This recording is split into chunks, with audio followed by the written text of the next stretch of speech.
नमस्कार, दिव्यांग news special channel में आप सभी का बहुत बहुत स्वागत है। आज एक महत्वपूर्ण खबर की चर्चा करूंगा जो कि 22 अप्रैल 2024 को प्रकाशित हुई है। सुप्रीम कोर्ट से संबंधित ये मामला है और आरपीडब्ल्यूडी एक्ट से जुड़ी खबर है।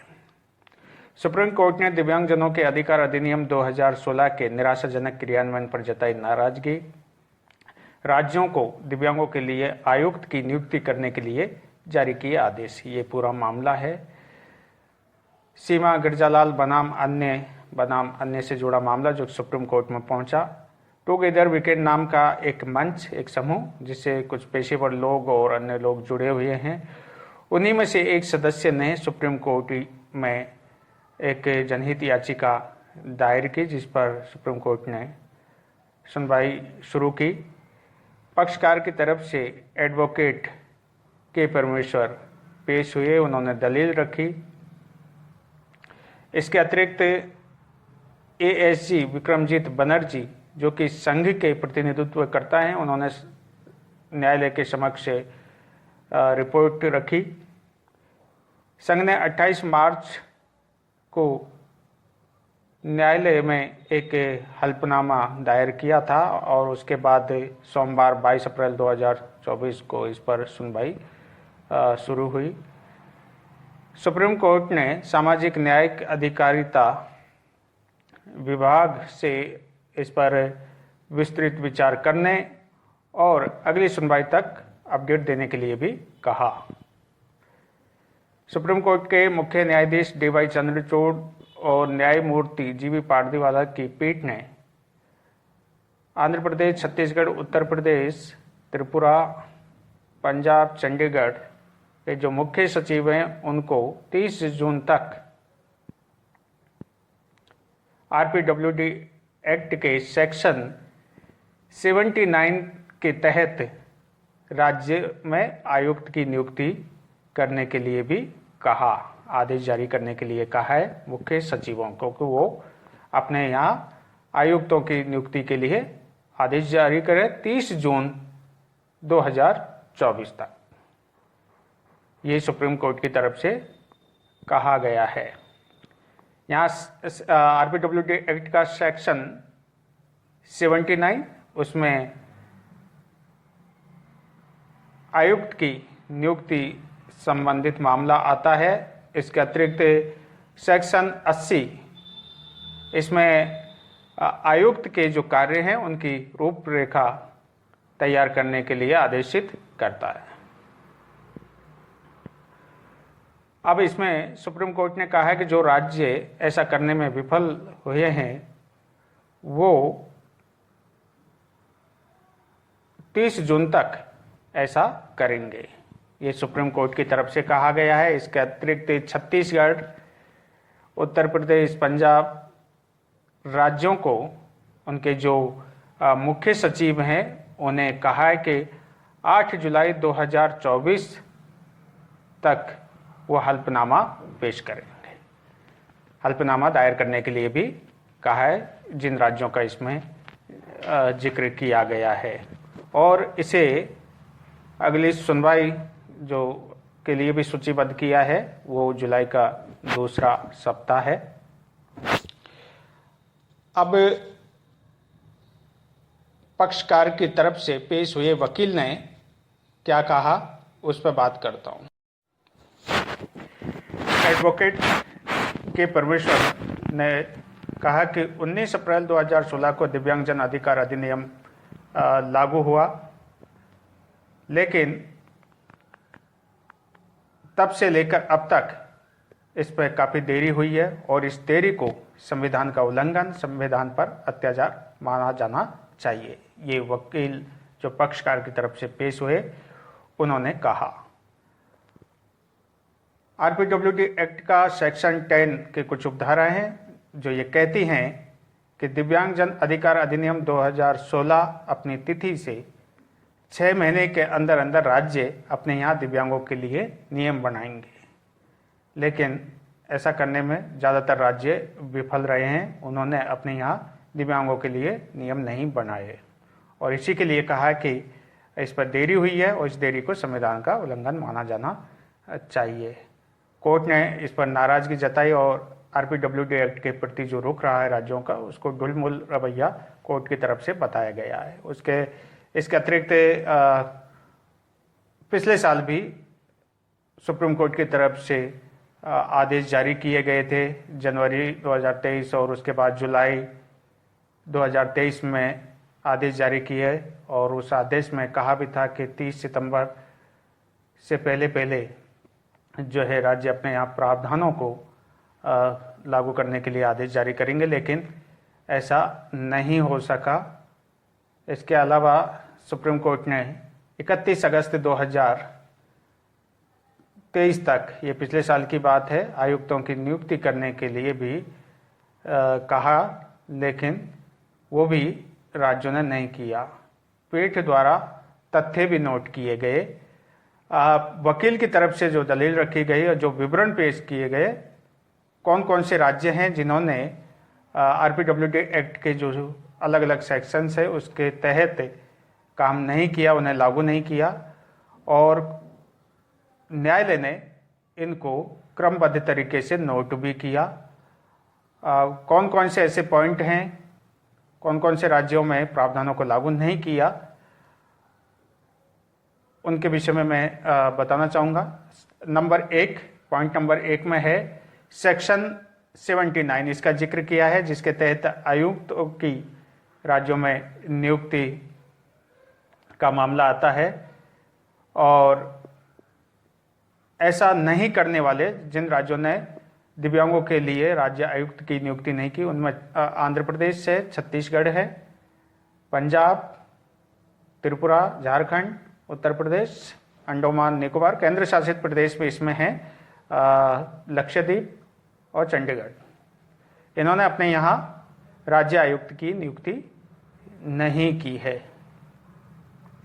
ये सेक्शन 79 का मामला था, और इसके अतिरिक्त सेक्शन 88 पॉइंट नंबर 2 में सेक्शन 88 का जिक्र हुआ है, जिसके अंतर्गत निधि संबंधित मामला आता है। निधि के लिए फंड तैयार करेंगे राज्य, ये इस सेक्शन में कहा है, लेकिन कोई फंड तैयार नहीं किया गया कुछ राज्यों के तरफ से।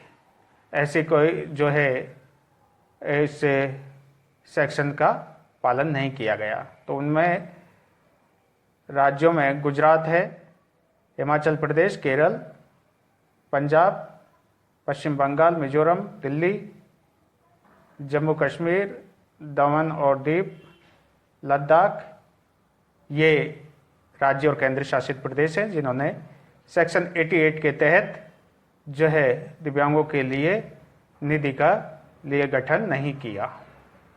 पॉइंट नंबर 3, इसमें क्या कहा है, जिन राज्यों ने सेक्शन 84 और 85 में विशेष अदालत का जिक्र हुआ है कि राज्य अपने यहाँ दिव्यांगों को प्राथमिकता के तहत त्वरित सुनवाई हेतु विशेष अदालतों का गठन करेंगे, ये इस सेक्शन में कहा गया है। और इसके अतिरिक्त इस सेक्शन 85 में लोक अभियोजक यानी निःशुल्क में दिव्यांगों को वकील मिल सके विशेष अदालत में, इसका जिक्र हुआ है। लेकिन ना तो अदालतों का गठन किया विशेष अदालतों का, और ना ही यहाँ पर जो है लोक अभियोजक एडवोकेटों की नियुक्ति की गई है, यानी एडवोकेट भी नियुक्ति नहीं किए गए, साथ ही विशेष अदालत का भी गठन कुछ राज्यों की तरफ से नहीं किया गया। अब इन राज्यों में कौन कौन से राज्य हैं जिन्होंने इन नियमों का पालन नहीं किया? इनमें है अरुणाचल प्रदेश, वेस्ट बंगाल, छत्तीसगढ़, दमन और दीव, ये राज्य और केंद्र शासित प्रदेश हैं जिन्होंने सेक्शन 84, 85 का पालन नहीं किया है। अब पॉइंट नंबर 4 में क्या कहा है, केंद्रीय नियम 2017 के अध्याय 7 के तहत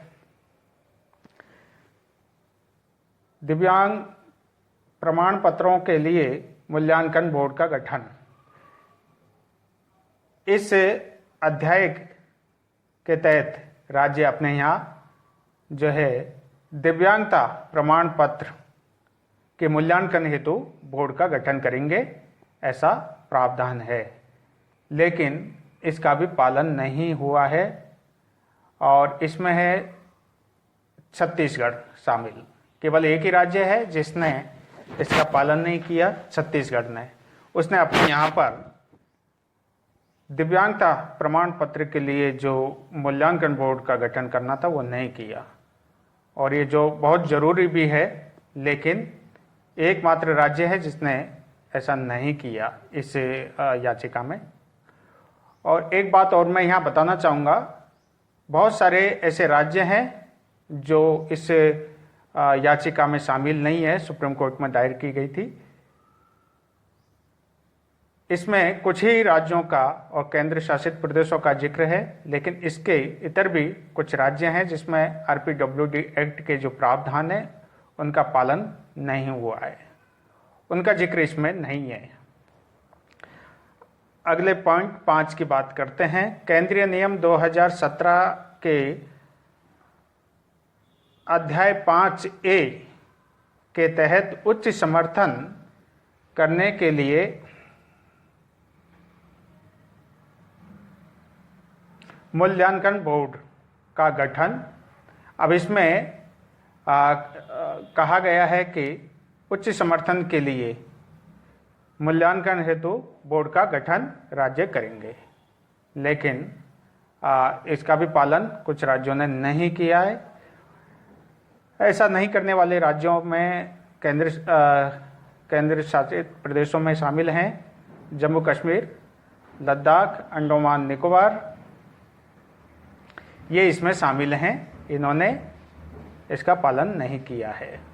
पॉइंट नंबर 6 भी देख लेते हैं।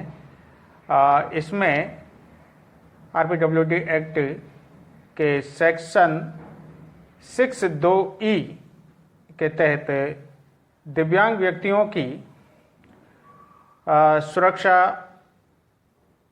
के लिए दिव्यांगता अनुसंधान बनाने के लिए भी कहा गया है, अनुसंधान समिति बनाने के लिए कहा गया, लेकिन कुछ राज्यों ने कोई समिति दिव्यांग सुरक्षा अनुसंधान समिति का गठन नहीं किया।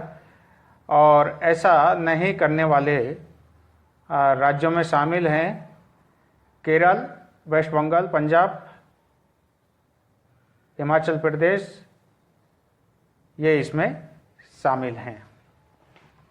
इसके अतिरिक्त एक और महत्वपूर्ण बिंदु का जिक्र हुआ है, आरपीडब्ल्यूडी एक्ट 72, इसका भी जिक्र हुआ है, जिसमें राज्य अपने यहाँ जिला समिति बनाएंगे, इसकी भी परिकल्पना की गई, लेकिन उसकी प्रक्रिया भी नहीं की।